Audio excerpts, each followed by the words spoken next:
Моя гост е имал посещение от Исус, в което Месията го е научил как да се моли. Много специален начин, библейски начин. И как сега той вижда мъртви възкресени, слепи си получават зрението, глухи да прочуват, хора обвързани към инвалидни колички се изправят и прохождат, хора, чието лица са разкривени и безформени, се изправят лицата им.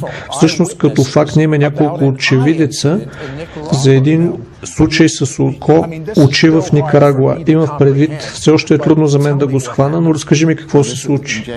През януари 2000 година аз провеждах евангелизационна кампания на открито посред улицата в Чинандега, Никарагуа, и това, което го прави валидно, е, че имаше други 12 служители от щатите с мене. Те седяха на платформата, когато видяхме това. Еди Роджерс беше там, когато ти си интервюирал по-рано. Друго много добро валидно служение е Гари Медър, който е основателя, президента на Рема библейския колеж в Коста Рика. И той беше моят преводач, така че той стоя до мене, може би на около 2 стъпки от мене, и малкото момиченце на 6 или 7 години стоеше така на около метър пред мене и майка и до нея. Какво не беше наред с момиченцето? Очевидно тя беше родена. Не мога да говоря испански толкова добре да разбера всички подробности и детайли, но от време на време виждам в страни в третия свят, че очните кухини са изпълнени с блестяща мазнина такава, като няма очна ябълка, няма око, а просто има само тъкан, която наподобява на мазнина, която виси от мястото за окото, и аз се молих за 2 други дами, които бяха напълно слепи. Имаше други хора, защото аз ги поканих да доведат на платформата. Слепите хора, защото ние живеем във време, когато се нуждаем от демонстрация на Божията сила, не само превъзходна реч. Така че ми харесва да довеждам хора на платформата, за да могат хората да видят как стават чудесата. И това е, което демонстрирахме с 2 дами, които бяха напълно слепи, и те си преха зрението. И ето идва тази майка, и ние бяхме там на главния площад в града. И имаше 3500 човека някъде там. И идва тази дама, която си поправи път през тълпата и се качва на платформата, плаче, и тя си направи път и каза: може ли твоя Бог да изцели моята дъщеря? Така че аз погледнах в очите и казах: разбира се, че моя Бог може. Истината по въпроса е, че аз съм се молил за хора в други страни в третия свят и мога да си спомня един специфичен случай в Индия, където човека погледнах, обаче окото не изглеждаше променено, но човека започна да вижда. Така че аз съм убеден, че всички неща са възможни с Бога. Така че се молих с цялото си сърце, както Исус ме научи. Затворих си очите и се молих, за да се фокусирам повече. И докато се молех, Гари Медър ми каза това. Той ми каза, че докато съм се молил, той е видял като 2 бели торнада над всяко око. И когато спрях да се моля, торнадата изчезнаха, имаше 2 прекрасни кафяви очи. И да бъда наистина честен, когато видях истинско малкото момиченце, си помислих: защо някой ще ми прави такъв трик? В този вид място, в сериозна обстановка, и да довежда друго момиченце, защото тя изглежда толкова различна с тези прекрасни кафяви очи. Трябва да разберете това. Мел си затваря очите, когато се моли, така че той не е видял как се случва чудото. Той в действителност си е помислил, че някой е разменил момиченцата.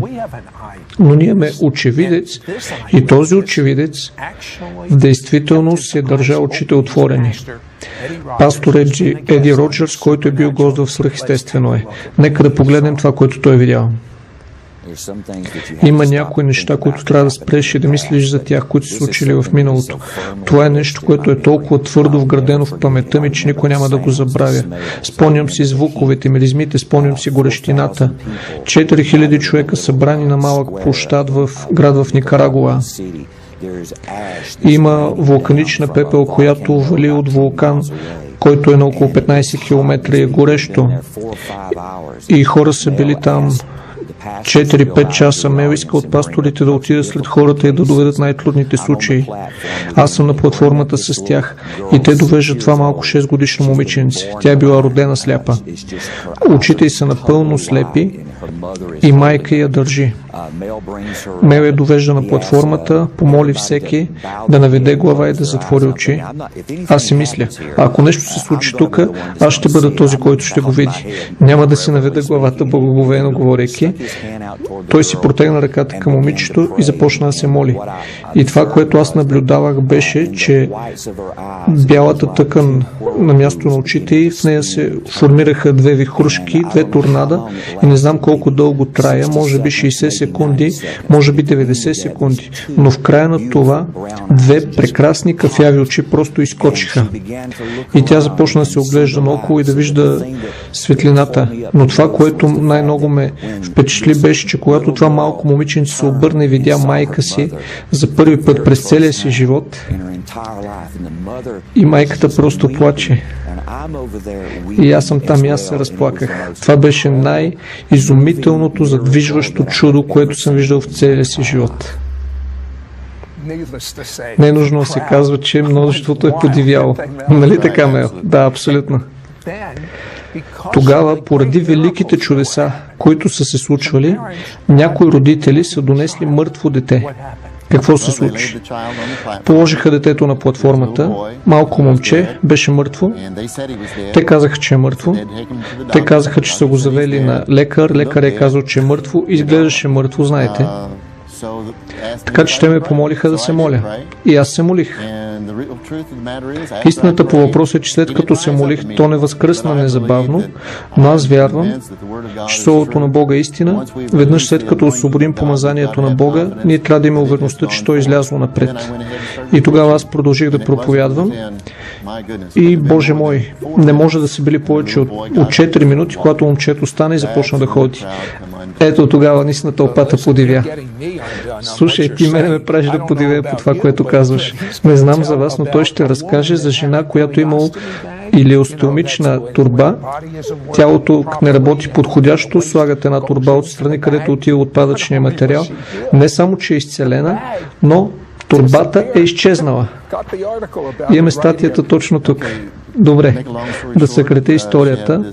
Тя имаше тази илиостомична турба, която носи човешките отпадъци, един вид пластмасова турба отстрани.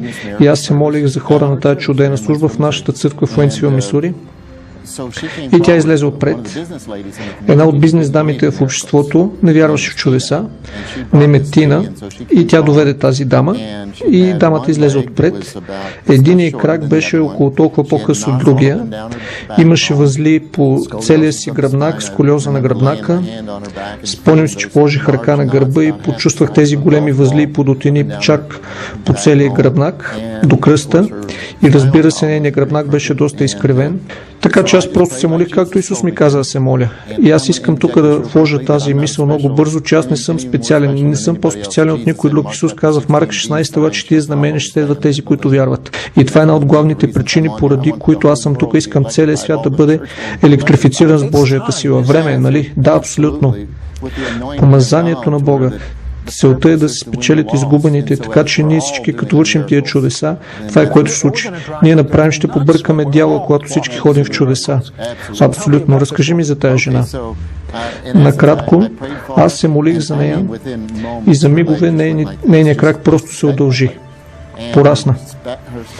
И гръбнака й се изправи, изчезнаха възлите и подотините, дамата се изправи, краката й бяха на поставени един стол, аз не докосвах, за да не помисли някой, че има някакъв трик, защото Божието Слово е силата на Бога, Римляни 1:16. И тогава тя стана и беше развълнувана, започна да танцува, чувстваше се толкова добре, викаше. И изведнъж другата дама, Тина, която беше бизнес дамата, много достойна, много представителна, тя дойде и я чух да й шепти нещо. И аз не чух какво ставаше, защото се молих за други хора и те напуснаха залата. И тя казала: Тина, не мога да си намеря турбата, няма я. И ще кажа: ще имаме мръсотия. Ела с мене в женската туалетна да ми помогнеш да почистя мръсотията. И отишли в женската туалетна, тя си махнала дрехите и турбата я нямало. Нейният ректум е бил зашит, правото черво за 10 години зашито. Наистина ли? Да, и вече се е отворило и си функционира. Аз вярвам, че не само ти ме разтягаш, Мел. Има впред няма нищо, това не е нищо за Бога. Той направи слънцето и луната да стоят неподвижно, отвори червеното море. Това е вида Бог, на който служим. Но има нещо, което е било живото променящо за тебе, което се е случило през 1984. Абсолютно. Разкажи ми за това. 28 септември 1994, петък вечерта, Исус ми се яви и ми обясни как да освобождавам Неговото помазание. Той ми каза тези думи. Това е единственото нещо, което каза. Той каза: мога да го разказвам с подробности за повече от час, но това го има в твоята книга. Продължавай. Той ми каза: Мео, ако ти се научиш да се молиш цялото сърце, моето помазание, независимо какво е необходимо да бъде извършено, моето помазание винаги ще отива в хората. И когато той каза това е всичко, което той каза. Значи ключът е да се молиш цялото сърце. Да, да се молиш цялото сърце. Това е. Но има подробности, има детайли, има някои знамения. Той каза: тази дама на име Мария от Тофала, Мисури, каза ли ти нейното име? Да, той каза: тя ще бъде там в неделя сутринта. Тя беше посетител. Може да е била на някоя друга служба, но не си спомням. Той каза: тя ще бъде там, и той ми каза какво не е наред, женски проблеми. Той каза: сега от ти се молиш цялото сърце, тя ще бъде мигновено изцелена. Така че беше много лесно. Когато дойде неделя сутрин, аз направих това, което ми каза, и бам, тя беше изцелена от тогава. Мео, ти си имал толкова чудеса, моят проблем е да видим кои да разкажем. Това е толкова добре документирано. Разкажи ми за кралицата на Гвиана. Добре, бях в страната Гвиана в Южна Америка. Всъщност, ако хората искат да контактуват пастор Филбърт Лондон, той беше пастора, който аранжира събранията в Гвиана. Можете да го намерите в уебсайта му много лесно. Така че аз се молих за слепи хора и се молих за нея. Тя беше напълно сляпа и презрението си беше доста чудодейно. Не знаех, че тя е кралицата на Гвиана. Молих се за нея както за всеки друг, и тогава тълпата започна да крещи: кралицата ни може вижда, кралицата ни може вижда. И аз се оглеждам и тя е кралицата. На следващата сутрин медиите ме хванаха незабавно и аз бях първия в националните новини. И те казаха: искаме да знаем как ти можеш да направиш такива неща. Аз им казах: преди всичко искам да ви кажа, че има по-велико чудо и всеки един от зрителската аудитория може да има това по-велико чудо, и това по-велико чудо е, че ти можеш да имаш вечен живот. И това ми даде платформата. Знаменията и чудесата ти дават платформата да кажеш на хората за Исус. Аз им казах, че ако приемат Исус Христос като Господ и Спасител, те ще бъдат родени отново, ще имат блестящ живот на земята и ще живеят вечно в небето. И това ми даде платформата да направя това. Аз им казах, разбира се, че така съм могъл да направя това поради името на Исус, името, което е над всяко друго име. Разкажи ми за тази жена в Швейцария, за която си молил с цялото си сърце. Окей. Тя е около 30 годишна, 3-4 годишна, родена без да може да говори, без да чува, никога не е чувала звук през живота си, просто се молих за нея с цялото сърце. Бог ѝ отвори слуха веднага и тя започна да говори. И аз мисля, че имаш видео с това. Добре, нека да го погледнем. Окей. Заповядвам изцеление и пресъздаване в ушите и да се случи. Ето го. Божието помазание е точно там. Можеш да чуеш? Можеш ли да чуеш? Да.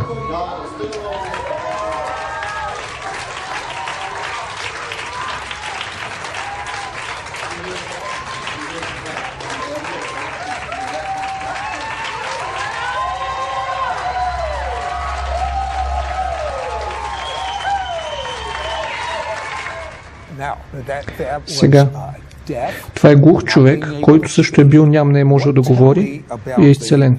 Разкажи ми за момичето в Мексико, което е било сляпо с едното око. Това се случи в планините на Мексико. Един мой приятел, пастор Джордж Корело, той аранжира събранията. Имахме събрание там в Мексико. Имаше малко момиче на около 10-11 години. Тя беше сляпа в едното око И не само, че беше сляпа, но лицето й беше деформирано. Очната ябълка и мястото за около очната кухина вероятно бяха около 1 инч, 3 см, някъде 2 см по-надолу по лицето. Лицето й беше изкривено. И знаеш ли какво? Бог получава слава, когато хора са благословени, когато чуденото дойде на сцената.